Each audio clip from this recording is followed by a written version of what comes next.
Praise the lord. అందరికీ వందనాలు. ఆ దేవాదేవుడు మళ్ళీ తిరిగి మనకి అవకాశం ఇచ్చినందుకు ఆ దేవాదేవునికి వందనాలు చెల్లించుకుంటూ, భయంకరమైనటువంటి వాతావరణం, అదేవిధంగా ప్రపంచ పరిస్థితులు ఎట్లా ఉన్నా కూడా నిన్ను విడువను ఎడబాయనని చెప్పి పర్వతముల కదిలను మెట్టలు తత్తరిల్లిన నా కృప నిన్ను విడిచిపోదని చెప్పి వాగ్దానం ఇచ్చిన దేవుడు ఆ విధంగానే మనల్ని కాపాడుతున్నందుకు వందనాలు చెల్లించుకుంటూ, ఈ రాత్రికాల సమయంలో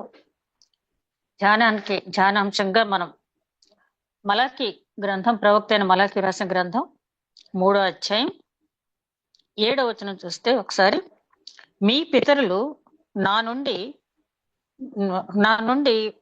మీరు నా కట్టడలను గైకొనక, మీ పితరుల నాట నుండి మీరు నా కట్టడలు గైకొనక వాటిని త్రోసివేసితిరి. అయితే మీరు నా తట్టు తిరిగిన ఎడల నేను మీ తట్టు తిరుగుదునని సైన్యములకు అధిపతియగు యెహోవా సెలవిచ్చుతున్నాడు. సెలవియ్యగా మరొకసారి చూద్దామండి వాక్యం.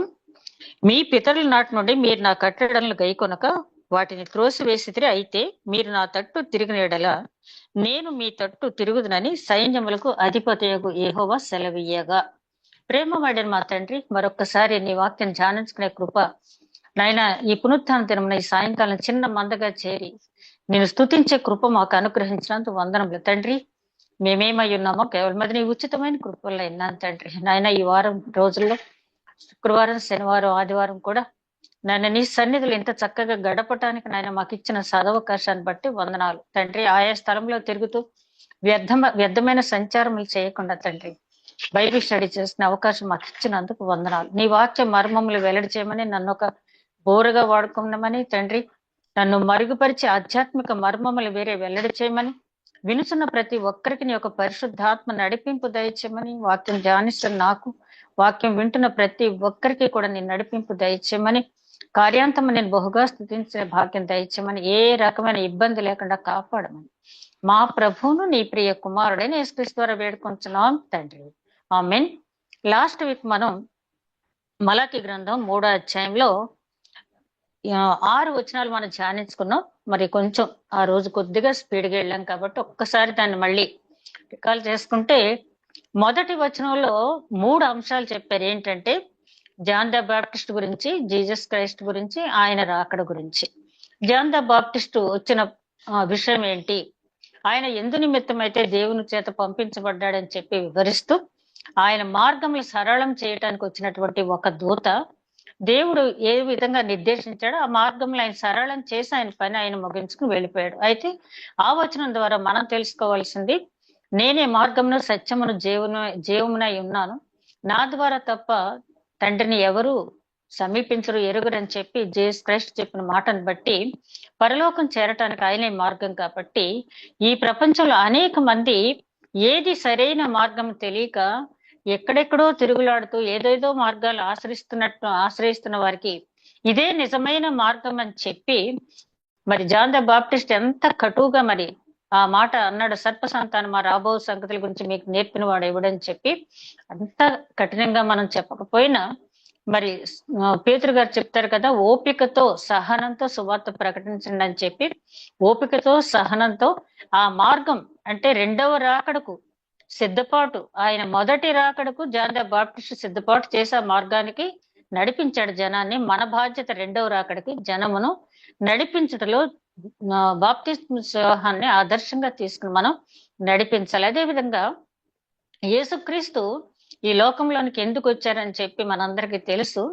ఆయన కార్యక్రమాన్ని ముగించుకుని వెళ్ళిపోతూ మరి మత్తయి సువార్త 28వ అధ్యాయంలో సర్వ సృష్టికి వెళ్ళి సర్వలోకములకు సువార్త ప్రకటించండి, తండ్రి కుమార పరిశుద్ధాత్మ పేరు బాప్తిస్మం ఇవ్వండి, నమ్మిన వాడు రక్షింపబడును, నమ్మని వారికి ఉండే శిక్ష విధింపబడునని చెప్పి సదాకాలం నేను మీతో ఉంటానని చెప్పారు ఆయన. కాబట్టి ఆ వాక్యం ద్వారా మనం తెలుసుకోవాల్సింది ఏంటంటే, యేసుక్రీస్తు ఆయన పని ముగించుకుని వెళ్ళారు. మనకు ఒక గ్రేట్ కమిషన్ మన మీద ఉంచి వెళ్ళారు. ఆ గ్రేట్ కమిషన్ మనం ఎంతవరకు నెరవేర్చగలుగుతున్నాం ఒకసారి మనం పరీక్షించుకుని, మరి ఎంతమందికి మనం సువార్త ప్రకటించగలుగుతున్నాం ప్రత్యక్షంగా పరోక్షంగా. ఇప్పుడు మేడం చక్కగా గృహాన్ని మందిరంగా మార్చి 3 రోజులు సువార్త ప్రకటించడం అనేది అది సామాన్యమైన విషయం కాదు. దేవుని కృప ఉంటేనే ఆ పని చేయగలరు. కాబట్టి ఆ సువార్త ప్రకటనకు ఇంటిని మందిరంగా మార్చి ఎట్లాగైతే చెప్పగలుగుతారో అలాగే ఒక్కొక్కరికి ఒక్కొక్క తలాంతు బయటకు వెళ్ళి చెప్పగలిగితే, లేకపోతే ప్రార్థన చేయగలిగితే, వాక్యం చెప్పగలిగితే, పాట పాడగలిగితే, మేడం చక్కటి పాట పాడారు. అలాగే ఒక్కొక్కరికి ఇచ్చినటువంటి తలాంతును బట్టి ఆ సువార్త ప్రకటన మనం చేయవలసిన బాధ్యత ఉంది. అదే విధంగా 1వ అధ్యాయంలో ఇంకొక మాట అక్కడ ఉంది ఏంటంటే, ఆయన హఠాత్తుగా వచ్చును అని చెప్పి. ఆ పామ్ సండే రోజున హఠాత్తుగా దేవాలయానికి యేసుక్రీస్తు వెళ్తారని ఎవరు ఎక్స్పెక్ట్ చేయలేదు. ఆయన హఠాత్తుగా వెళ్లి దేవాలయం శుద్ధీకరించారు ఆయన. అయితే రెండవ రాకట్లో దేవాలయ శుద్ధీకరణ ఆయన కోరుకోవట్లేదు కానీ మన హృదయ శుద్ధీకరణ ఆయన కోరుకుంటున్నాడు. ఆ హృదయాన్ని శుద్ధీకరించే పని, మన హృదయాన్ని శుద్ధీకరించే పని మనతో పాటు ఆయన కూడా చేస్తూ ఉన్నారు. మనం ఎట్లా శుద్ధీకరించుకోవాలో మనకి వాక్యాన్ని, పరిశుద్ధ గ్రంథాన్ని అనుగ్రహించారు, ఎలా జీవించాలనేది. అదే విధంగా ఆయన మనల్ని నడిపిస్తూ ఉన్నారు. ఆయన చిత్తానికి మన జీవితాన్ని అప్పగించినట్టయితే ఆ రెండవ రాకడ సమయానికి మనం శుద్ధీకరించబడతాం. హృదయ శుద్ధి గలవారు దేవుని చూచెదరని చెప్పిన ప్రకారం ఆ విధంగా మనం నడుచుకున్నప్పుడు హఠాత్తుగా రెండవ రాకడలో మనం భయపడవలసిన పని లేకుండా సంతోషంతో ఆయన ఎదుర్కొనే భాగ్యం దేవుడు మనకు అనుగ్రహిస్తాడు. ఇక 1వ వచనం వరకు మనం చూస్తే ఇక 2వ వచనానికి వచ్చేటప్పటికి ఆయన కంసాలి అగ్ని వంటి వాడు కాదా, చాకలి వాని సబ్బు వంటి వాడు కాదా అని చెప్పి 3వ వచనానికి వచ్చేటప్పటికి ఆయన శుద్ధీకరిస్తున్నాడు మనల్ని అని చెప్పడం జరిగింది. ఎందుకు శుద్ధీకరిస్తున్నాడు అంటే, మొదటిసారి వచ్చినప్పుడు లోక పాపములు మోసుకొని పోవు దేవుని గొర్రె పిల్లగా ఆయన వచ్చాడు. రెండోసారి వచ్చేటప్పుడు యూదా గోత్రపు సింహంగా తీర్పు తీర్చు దైవ కుమారుడుగా ఆయన రాబోతూ ఉన్నాడు. మహిమ తేజస్తో వస్తాడు ఆయన.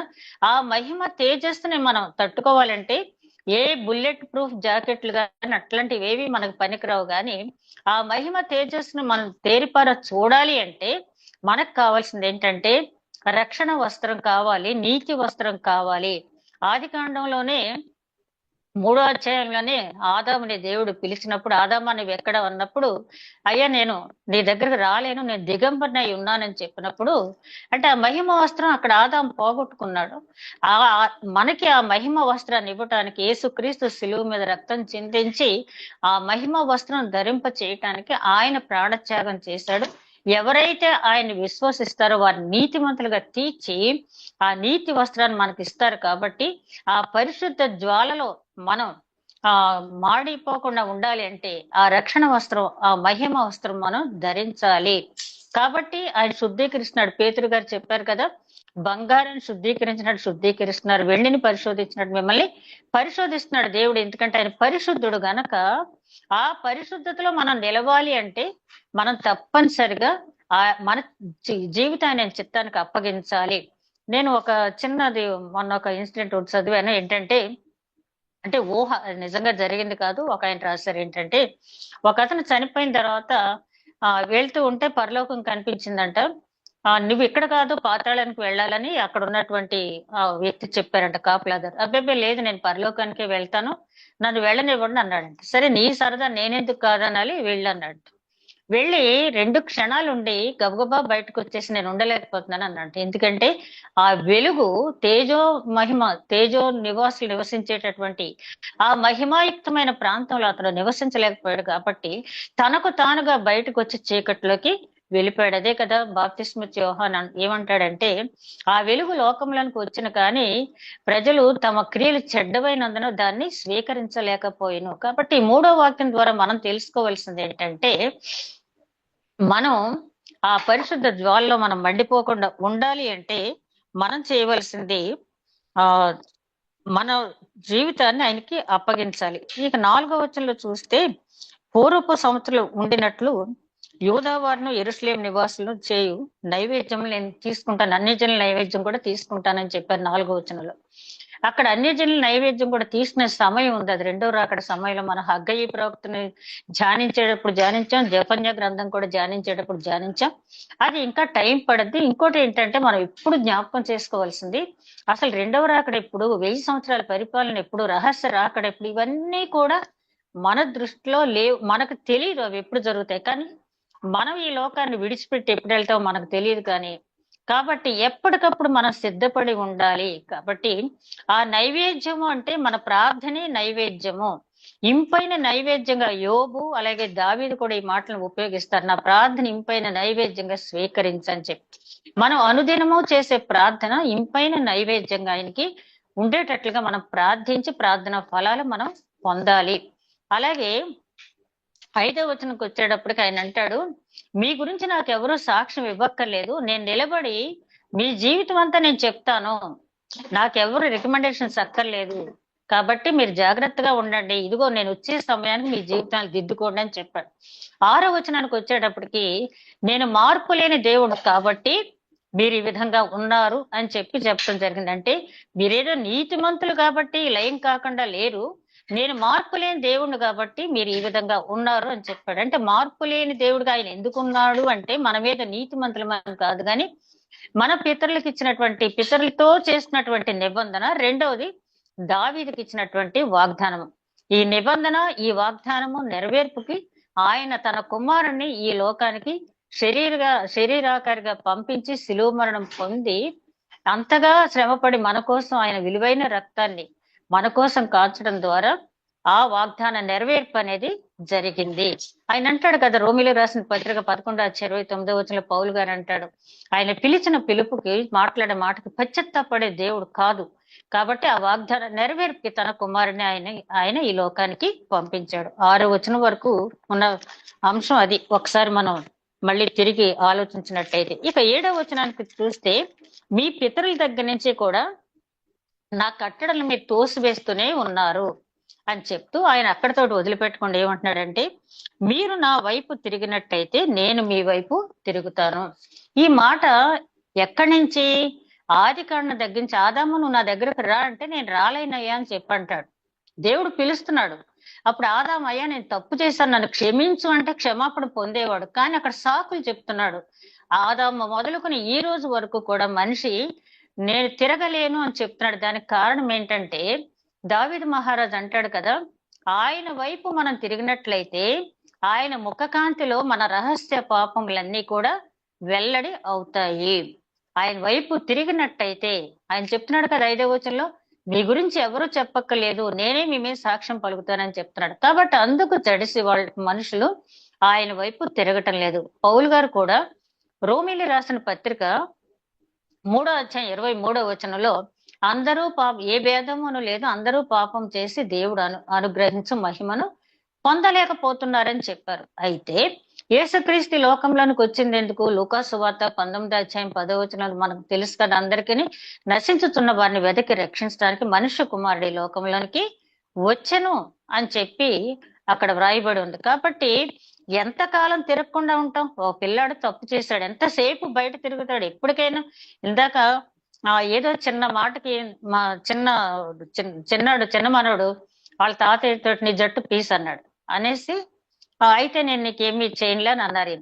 ఇంకా 5 minutes కూడా కాలేదు, గబగబా పైనుంచి కిందకు వచ్చేసి, సారీ తాతయ్య నేను నీ జట్టు అని చెప్పి అంటున్నాడు. ఎందుకంటే వాడికి తెలుసు వాళ్ళ తాతయ్యకి దూరంగా ఉంటే ఏమీ సాధించలేడు, ఏమీ పొందలేడు అని. చిన్న పిల్లాడికి ఉన్న జ్ఞానం మనకి లేకపోతుంది అనిపించింది పిల్లాడు అక్కడ సారీ చెప్పేటప్పుడు. మనం ఎందుకు దేవుని దగ్గర అంతా కూడా క్షమాపణ అనుభవాన్ని మనం పొందలేకపోతున్నాము? ఆయన క్షమించడానికి సిద్ధంగా ఉన్నవాడు, ఆయన క్షమించడానికి ఎప్పుడు కూడా సిద్ధంగా ఉన్నాడు. యెషయా గ్రంథం 44:22 వచనంలో, మంచు విడిపోనట్లు నేను నీ అతిక్రమములను, మబ్బు తొలగునట్లు నీ క్రియలను తుడిచివేయుదును. ఏమంటున్నాడు ఇక్కడ? మంచు విడిపోవునట్లు నీ అతిక్రమములను, మబ్బు తొలగునట్లు నీ అతిక్రమములను తుడిచివేయుదును. పాపాలని అతిక్రమాలను కూడా తుడిచివేయటానికి ఆయన సిద్ధంగా ఉన్నాడంట. యెషయా గ్రంథం 38:17 వచనంలో, ఒక కుదరని వ్యాధి వచ్చిన తర్వాత, స్వస్థత పొందిన తర్వాత హిజ్కియా రాసినటువంటి గీతంలో 38:17 వచనంలో ఆయన ఏమంటాడంటే, నీవు నా పాపములు క్షమించి వాటిని నీ వీపు వైపుకు పారవేశావు అంటాడు. అంటే ఆ అనుభూతి పొందాడు. దేవుడు నన్ను క్షమించాడు, నా పాపాలని క్షమించి వీపు వెనక వేసేస్తాడు అంటే ఆ అష్యూరెన్స్ ఎప్పుడు వచ్చిందంటే, దేవునితో ఉన్న సహవాసాన్ని బట్టి హిజ్కియా మాట చెప్పగలుగుతున్నాడు. అట్లా చెప్పగలగాలంటే దేవునితో మన సాన్నిహిత్యం ఉండాలి. దినవృత్తాంతాల గ్రంథం 7:14 ఆయన ఏమంటాడంటే, నా పేరు పెట్టబడిన ప్రజలు నా పేరు పెట్టబడిన ప్రజలు నా నా వైపు తిరిగి ప్రార్థన చేసి నన్ను వెదకి తమ చెడు మార్గములు విడిచిన ఎడల నేను వారిని వారి దేశమును స్వస్థపరుస్తాను అంటున్నాడు. మనం ఏం చేయాలంట? ఆయన పేరు పెట్టబడిన జనం మనం ఆయన వైపు తిరిగి ప్రార్థన చేసి, ఆయన వైపు తిరిగి ప్రార్థన చేసి, చెడు మార్గాలు అంటే ఆయనకి అంగీకార యోగ్యం కాని విషయాలు మనలో ఏమైతే ఉన్నాయో వాటిని విసర్జించి ఆయన వైపు మనం తిరిగినట్టయితే స్వస్థత అనుగ్రహిస్తానంటాడు. అందుకని దావీదు మహారాజు గారు చాలా తెలివైన ఆయన. ఆయన ఏమంటాడంటే, దేవా నన్ను పరిశీలించు, పరిశోధించు, నాలో నీకు ఆయాస్కరమైన మార్గములు ఏమైనా ఉన్నట్టయితే వాటిని, నాలో నీకు ఆయాస్కరమైన మార్గములు తొలగించు అంటాడు. ఏమైనా ఉన్నట్టయితే అంటలేదు, ఎందుకంటే తప్పకుండా ఉంటాయి కాబట్టి వాటిని తొలగించు అంటాడు. అలాగే పౌలు గారు కూడా, నేను నన్ను పరీక్షించుకోవటానికి నా మనస్సాక్షిని కూడా నేను నమ్మను, ఒక్కొక్కసారి మనస్సాక్షి కూడా మోసం చేస్తుంది, కాబట్టి నా జీవితానికి ఆడిటర్ గా నా దేవుడికే అప్పచెప్పుకుంటున్నాను అంటాడు. అట్లాగా ఉన్నప్పుడు మనం చేసినటువంటి ప్రార్థన మరి ఎంతమంది దానియేలు, ఎజ్రా, నెహ్మియా, సమూయేలు, దావీదు, యాకోబు ఇంతమంది ప్రార్థనలు దేవుడు ఎట్లా అంగీకరించాడంటే ఆ విధంగా వారు చేయబట్టి అనేక సార్లు వారి పేర్లు కూడా ప్రస్తావించబడినాయి. సమూయేలు ప్రార్థన చేసినా వీళ్ళ గురించి నేను అంగీకరించను, లేకపోతే యోబు ప్రార్థన చేసినా నేను అంటే ప్రార్థనా పరులుగా దేవుడే వాళ్ళ గురించి చెప్తూ ఉన్నాడు. అట్లాంటి ప్రార్థన మనం చేయగలిగినప్పుడు, ఆయన వైపు తిరిగినప్పుడు ఆయన క్షమించడానికి సిద్ధంగా ఉన్నాడు. యెషయా గ్రంథం 6వ అధ్యాయంలో అక్కడ యెషయాకి దేవుని సాక్షాత్కారం పొందిన తర్వాత నా కోసం ఎవరు వెళ్తారు అని చెప్పి దేవుడు అన్నప్పుడు, అయ్యో అపవిత్రమైన పెదవులు గలవాడిని, నేను ఎట్లా వెళ్తానని చెప్పి సంశయిస్తూ ఉన్నప్పుడు ఆ శరాపులో ఒక శరాపు వచ్చి ఆ నిప్పు కణికి అతని పెదవులకు అంటించి, ఇప్పుడు నువ్వు శుద్ధుడు అయిపోయావు అని చెప్పినప్పుడు ఆయన బయలుదేరి సువార్త ప్రకటించి, మరి ఎంత గొప్ప పరిచర్య చేశాడో మనకు తెలుసు. అంటే సువార్త ప్రకటించాలి అంటే నా పాపములు క్షమించబడినాయి అని చెప్పి ఒక నమ్మిక మనకు ఉండాలి. నువ్వు సువార్త ప్రకటించేటప్పుడు ఒకవేళ మనలో నిజమైన మార్పు లేకుండా సువార్త ప్రకటిస్తూ ఉంటే లోపల తొలిచేస్తా ఉంటది, ఈ మాట నేను చెప్తున్నాను, ఇది నేను ఆచరించలేదు, నేను చెప్పడానికి తగునా అని చెప్పి అది లోపల అంతరంగంలో మనం తొలుస్తూ ఉంటది. కాబట్టి మనం సువార్త ప్రకటించాలంటే ఆ క్షమాపణ అనుభవాన్ని మనం పొందినప్పుడు మాత్రమే మనం పరిపూర్ణంగా సువార్త అనేది ప్రకటించగలము. అదే విధంగా ఇక్కడ 8వ వచనం నుంచి 12వ వచనం వరకు చూస్తే, ఇది మలాకీ గ్రంథం ఇంట్రడక్టరీ పార్ట్ లోనే చెప్పాను నేను. ఈ గ్రంథం అంతా కూడా ఒక విచిత్రమైన శైలి, అంటే అంతకుముందు గ్రంథాల లాగా కాకుండా మనం చేసిన తప్పు దేవుడు ఒక స్టేట్మెంట్ ద్వారా ఇస్తాడు. ఇచ్చినప్పుడు ఇశ్రాయేలీలు మేమేం తప్పు చేసాం అంటారు, ఇదిగో మీరు చేసిన తప్పు అంటాడు దేవుడు అని. వాళ్ళ తప్పును వాళ్ళతో ఒప్పించడానికి ఆయన మళ్ళీ అంటే డిఫెన్స్ లాయర్ గా, అదే విధంగా జడ్జిగా, డిఫెన్స్ లాయర్ గా కూడా ఆయనే ఆ 3 పాత్రలు ఆయనే పోషించాడు ఇందులో అని చెప్పి నేను చెప్పాను. కరెక్ట్ గా ఈ 8వ వచనం మనం చూస్తే ఆయన ఏమంటున్నాడు, 7వ వచనంలోనేమో మీ పితరుల దగ్గర నుంచి మీరు నా కట్టడలు తోసేశారు, నేను ఎన్నిసార్లు పిలిచినా మీరు పలకట్లేదు, నా వైపు తిరగట్లేదు అని చెప్పి. అంటే వీళ్ళు ఏమంటున్నారంటే, అసలు ఎందుకు తిరగాలి, మేము ఏం తప్పు చేస్తామని తిరగాలని చెప్పి అడుగుతున్నారు. చూడండి 8వ వచనం మనం గమనించినట్లయితే, మేము దేని విషయంలో తిరుగుతామని మీరందరూ మానవుడు దేవుని యొద్ద దొంగిలిన అయితే మీరు నా యొద్ద దొంగిలితిరి, దేని విషయంలో మేము నీ యొద్ద దొంగిలితమని మీరందరూ 10వ భాగమును ప్రతిష్టార్పణములను ఇయ్యక దొంగిలితిరి. ఈ జనులందరూ నా యొద్ద దొంగిలించుతూనే ఉన్నారు, మీరు శాపగ్రస్తులై ఉన్నారు.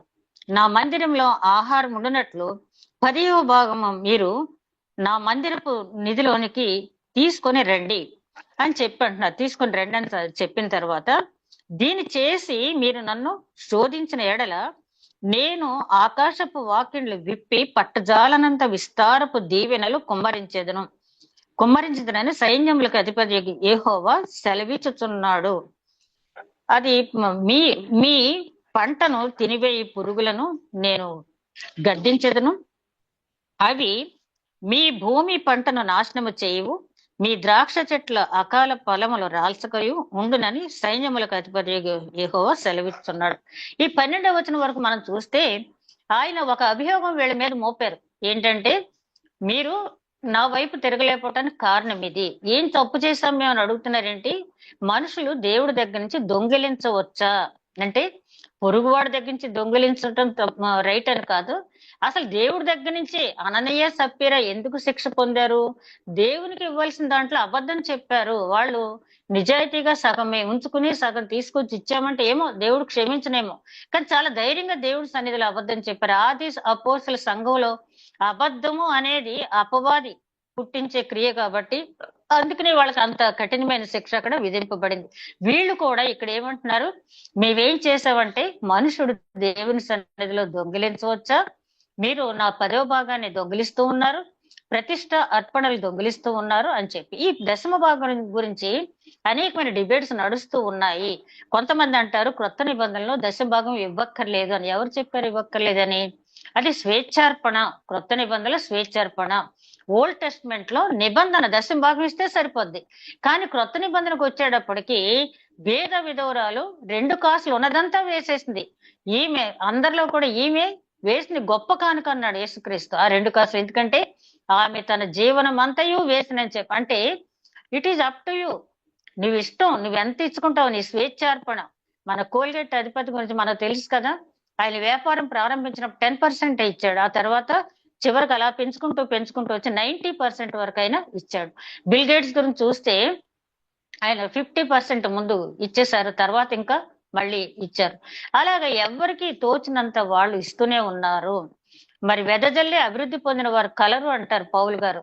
ఇది కొరింథీయులకు రాసిన పత్రిక 9వ అధ్యాయం. అదే విధంగా తెస్సలోనిక సంఘానికి రాసిన పత్రికలు అంటారు మాసిదోనియ సంఘస్థుల గురించి, మీరు శ్రమలలో ఉండి కూడా పరిశుద్ధులకు ధనం కలెక్ట్ చేసి పంపించడంలో మీరు శ్రద్ధ చూపారు. మీ గురించి దశ దిశలా మీ మంచితనాన్ని గురించి మారుమోగిపోతుందంటారు. అంటే క్రొత్త నిబంధనలో దశమ భాగం ఇవ్వద్దు అని లేదు, కానీ ఇవ్వాలి. కానీ దేనికి ఇవ్వాలి? ఇక్కడ ఒక 2 ముఖ్యమైన మాటలు. ఒకటి ప్రతిష్ట అర్పణలు ఇవ్వట్లేదు, అంటే ప్రతిష్ఠించడం అనేది మర్చిపోయారు. ప్రతిష్ఠించుకోవటం అంటే ముందు మనల్ని మనం ప్రతిష్ఠించుకోవాలి. సర్వాంగ హోమం అంటారు కదా. అంటే దేవుని దగ్గర నిలబడి మనలో మన ఆలోచనలో దేవునికి అంగీకారం కానివేంటో వాక్యం ద్వారా మనం పరిశీలించిన వాటిని తొలగించుకోవటం, ఇంకా కావాల్సినవి అడాప్ట్ చేసుకోవటం. యువకుడు వచ్చి అన్ని ఉన్నాయి నా దగ్గర అన్నప్పుడు నీకొకటి కొదువుగా ఉందన్నాడు యేసుక్రీస్తు. అలాగే అందరిలోనూ ఏదో ఒకటి కొదువుగా ఉంటుంది. ఆ కొదువును వాక్యం ద్వారా మనం సరి చేసుకోవాలి. రెండవది, నిన్ను నీవు ప్రతిష్ఠించుకోవాలి, నీ బిడ్డలు ప్రతిష్ఠించాలి, నీ గృహాన్ని ప్రతిష్ఠించాలి, నీ కుటుంబాన్ని ప్రతిష్ఠించాలి. గృహ ప్రతిష్ట ఆరాధన అంటాం మనం కదా. అయితే గృహాన్ని నిజంగా దేవుడు ప్రతిష్ఠిస్తున్నాం అంటే చాలా మంది దేవుడు ప్రతిష్ఠిస్తున్నారు. అయితే కొంతమంది మనలో ఇంకా క్రైస్తవులు మార్నింగ్ ఏదో ముహూర్తాలు చూసి ఆ కార్యక్రమాలు ఏయో ఆవులు దాటించడం, పసుపులు రాయటం, భయంకరమైన పనులన్నీ చేసేసిన తర్వాత మళ్ళీ పాస్టర్ గారిని పిలిచి అయ్యా రిబ్బన్ కటింగ్ చేయండి, మెసేజ్ ఇవ్వండి అని చెప్పి అంటున్నారు. నువ్వు ముందు నీ గృహాన్ని దేవుడికి అర్పించావా, దెయ్యానికి అప్పచెప్పావా? ప్రతిష్ఠించడం అంటే అది. అంటే నీ పూర్ణ ఆత్మతో, నీ పూర్ణ బలంతో, నీ పూర్ణ శక్తితో నన్ను ఆరాధించు, నాకు ఆ గౌరవాన్ని ఇవ్వని దేవుడు అన్నాడు కదా. మళ్ళీ ఎవరికాళ్ళే మనం పరిశీలించుకోవాలి. ప్రతిష్ఠిస్తున్నామా, మనం ప్రతిష్ఠింపబడ్డామా, ప్రతిష్ఠితమైన జనంగా మనం నడుచుకుంటున్నామా లేదా, మనం చేసే ప్రతి పనిలో ఫస్ట్ ప్రయారిటీ దేవుడికి మనం ఇస్తున్నామా లేదా. హెబేలు అర్పణ దేవుడు ఎందుకు అంగీకరించాడంటే ది బెస్ట్ ఇచ్చాడు ఆయన. మనం అది చూడాలి అంతే తప్పించి ప్రభువా నువ్వు నాకు అన్ని ది బెస్ట్ ఇచ్చే, నేను ది వర్స్ట్ నేను ఇస్తాను అని నలిగిపోయిన కాగితాలు వేస్తారని చెప్పాను కదా. అట్లాంటి భక్తి పరులు ఇంకా చాలా మంది ఉన్నారు. ఆ ప్రతిష్ఠత అర్పణ అంటే అది ఒకప్పుడు వేరు, జంతు బలి అది కాదు, ఇప్పుడు కాదు. అదేంటంటే దేవుడికి టాప్ ప్రయారిటీ, ఫస్ట్ ప్రయారిటీ నువ్వు దేవుడికి ఇస్తున్నావా లేదా. రెండోది ఏంటంటే దశమ భాగం అనేది స్వేచ్ఛార్పణ, నిబంధనతో కూడింది కాదు. నీ ఇష్టం ఎంతైనా ఇవ్వచ్చు.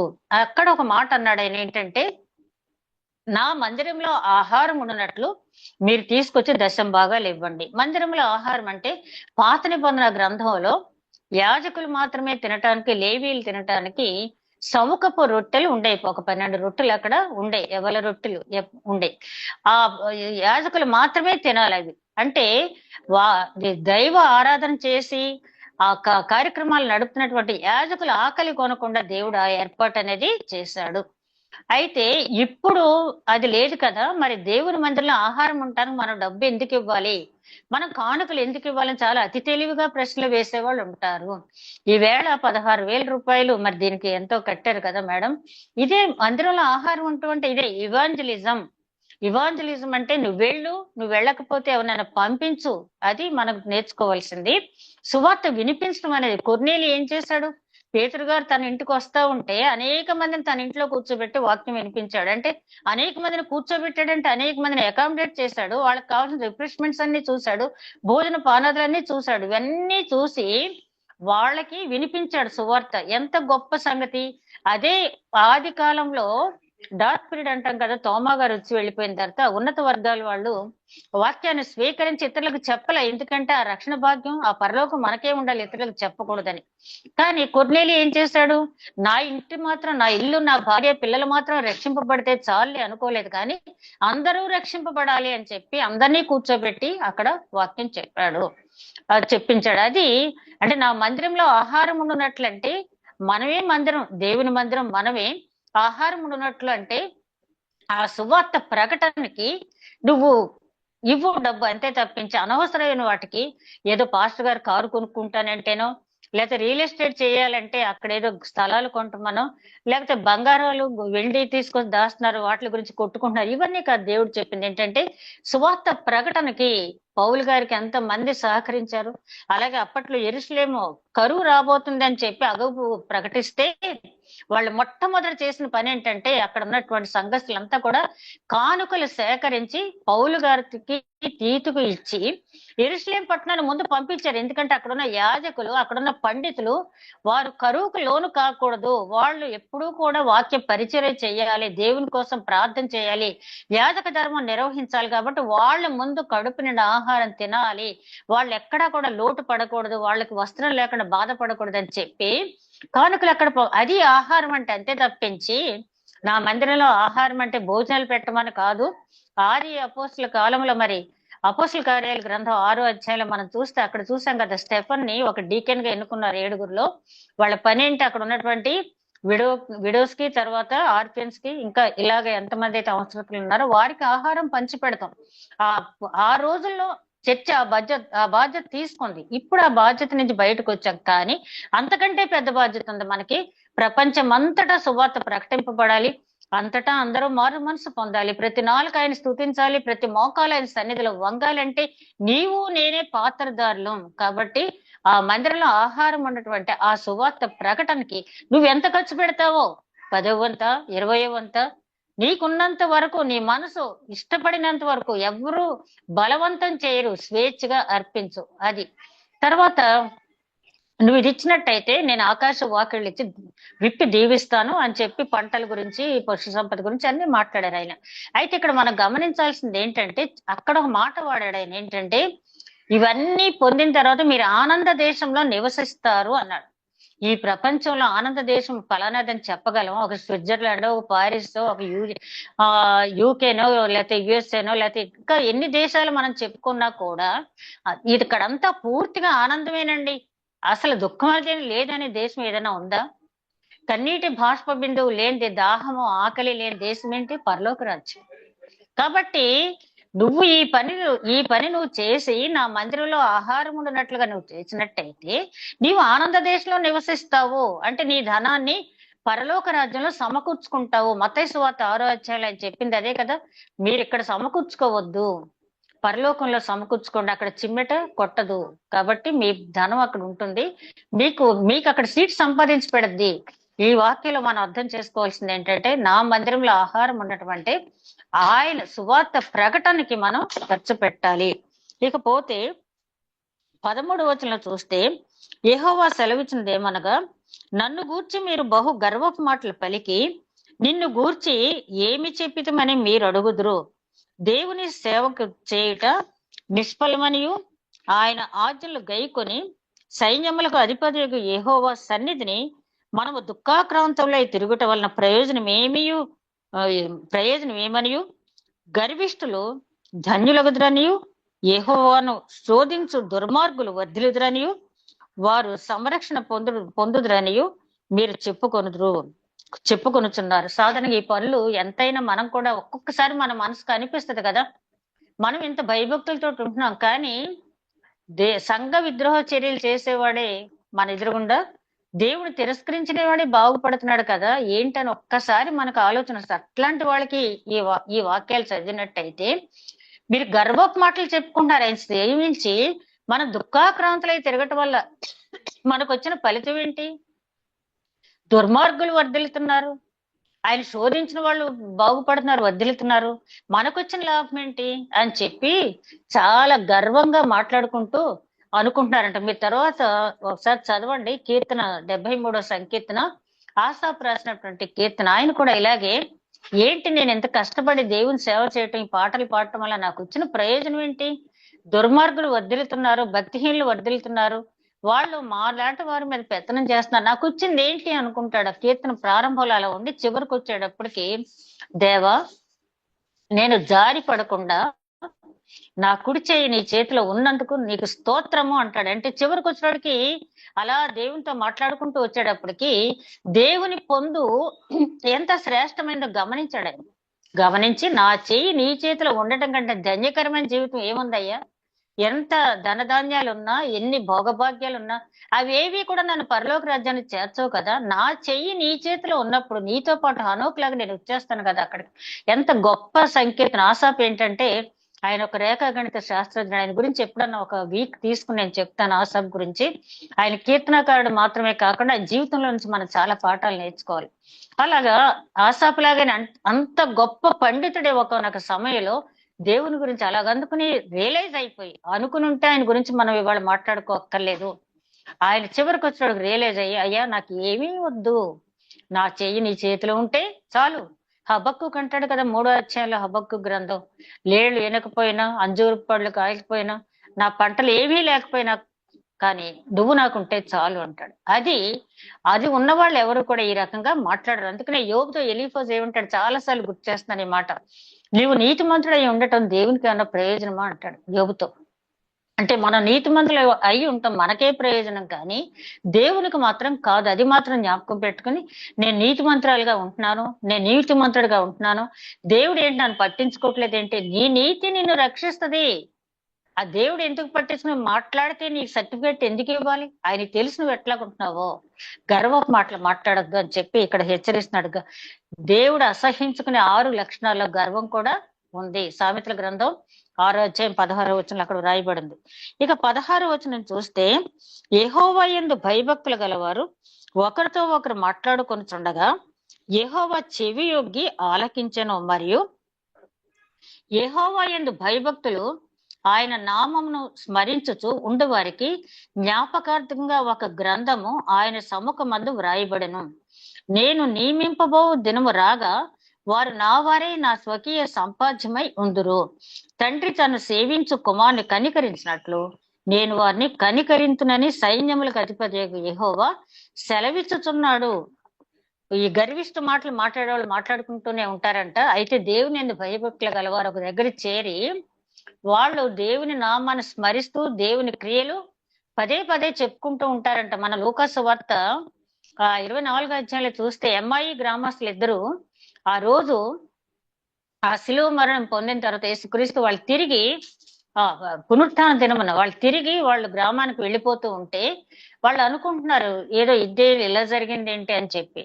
అప్పుడు యేసుక్రీస్తు వారి మధ్యకు వచ్చి వారి మాటలు ఆలకించి వాళ్ళతో కలిసి సంభాషించి వారితో కలిసి భోజనం చేసి వారి కళ్ళు తెరిచి, లేఖనములు పఠించక మీరు ఇలా మందకొడులుగా ఉన్నారు, లేఖనములన్నీ నెరవేర్పు జరిగినాయి, మోషే ఏదైతే చెప్పాడో, ప్రవక్తలు ఏదైతే చెప్పాడో అన్ని జరిగినాయి అని చెప్పి వాళ్ళకున్న అనుమానాలన్నీ తీర్చేశాడు. అంటే దేవుడు మన అనుమానాలు తీర్చాలి, దేవుడు మనతో సంభాషించాలి, దేవుని సహవాసం మనకు ఉండాలి, దేవుని పొందు మనం పొందాలి అంటే ముఖ్యంగా మనకు కావాల్సింది ఏంటంటే ఆయన యందు భయభక్తులు కలిగి ఉండాలి.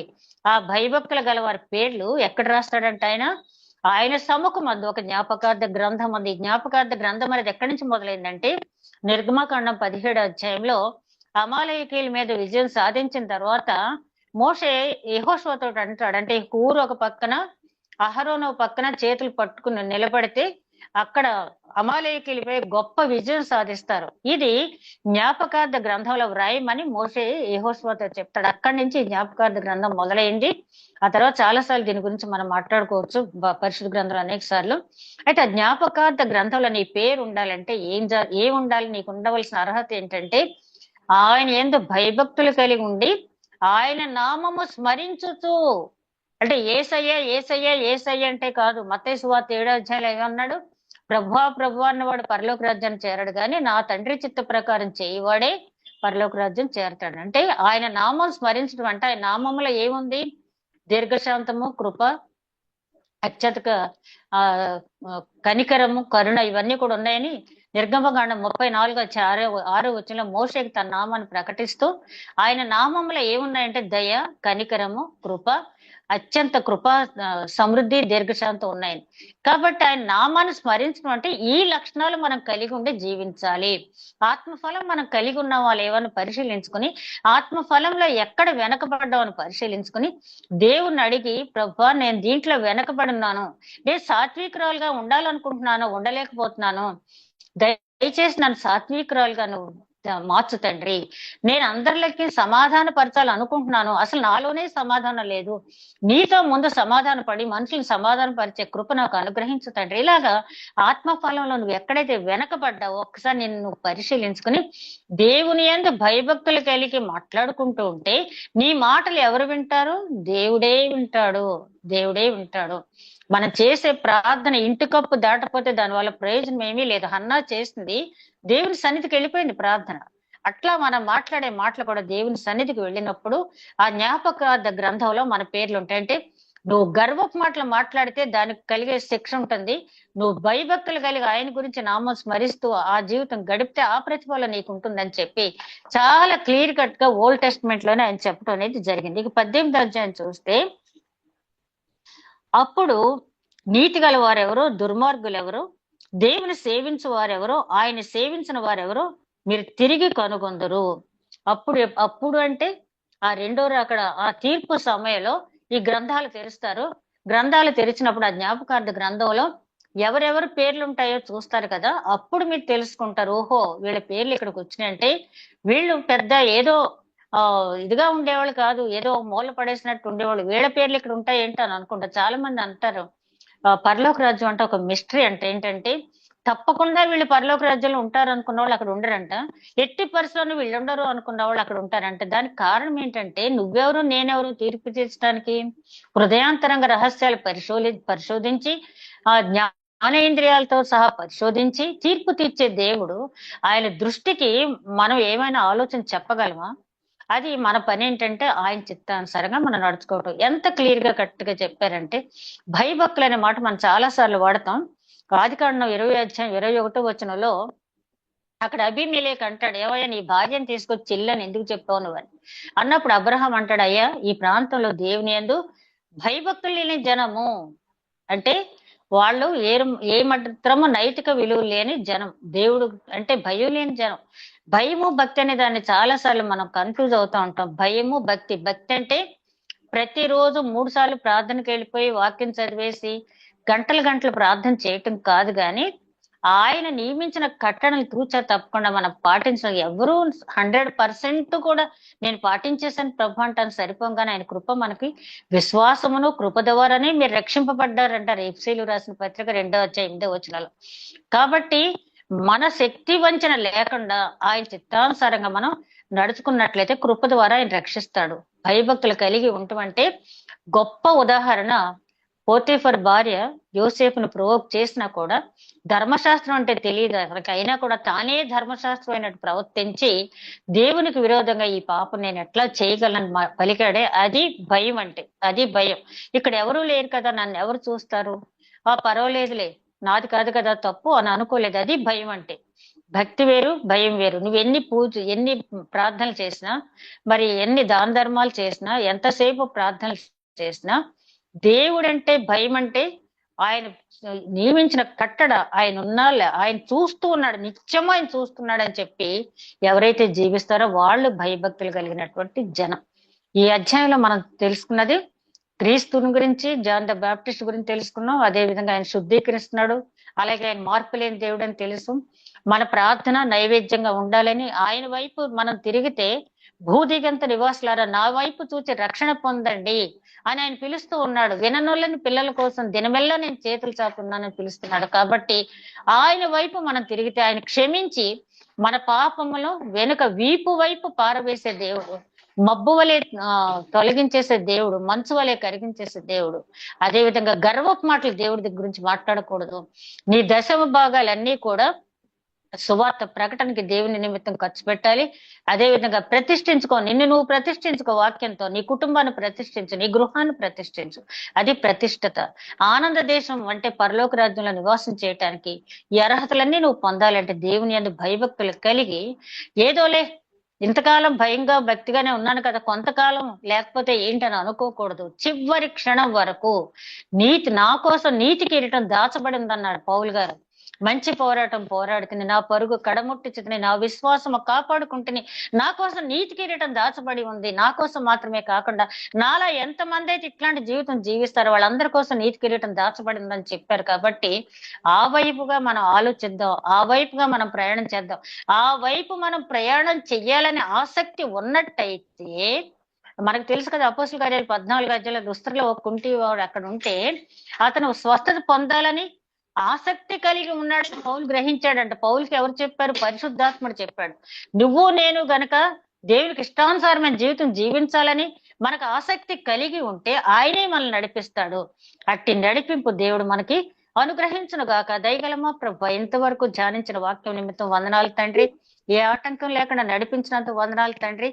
దయగలమా ప్రభు, ధ్యానించిన వాక్యం 30దంతులుగా 60దంతులుగా 100ంతులుగా ఫలించే భాగ్యం దయచేయమని, ఈ వాక్యం మంచి నెలలు పడిన విత్తనగా వృద్ధి పొందే భాగ్యం దయచేయమని మా ప్రభువును నీ ప్రియ కుమారుడైన యేసు క్రీస్తు ద్వారా వేడుకొంచున్నాం తండ్రి. ఆమేన్.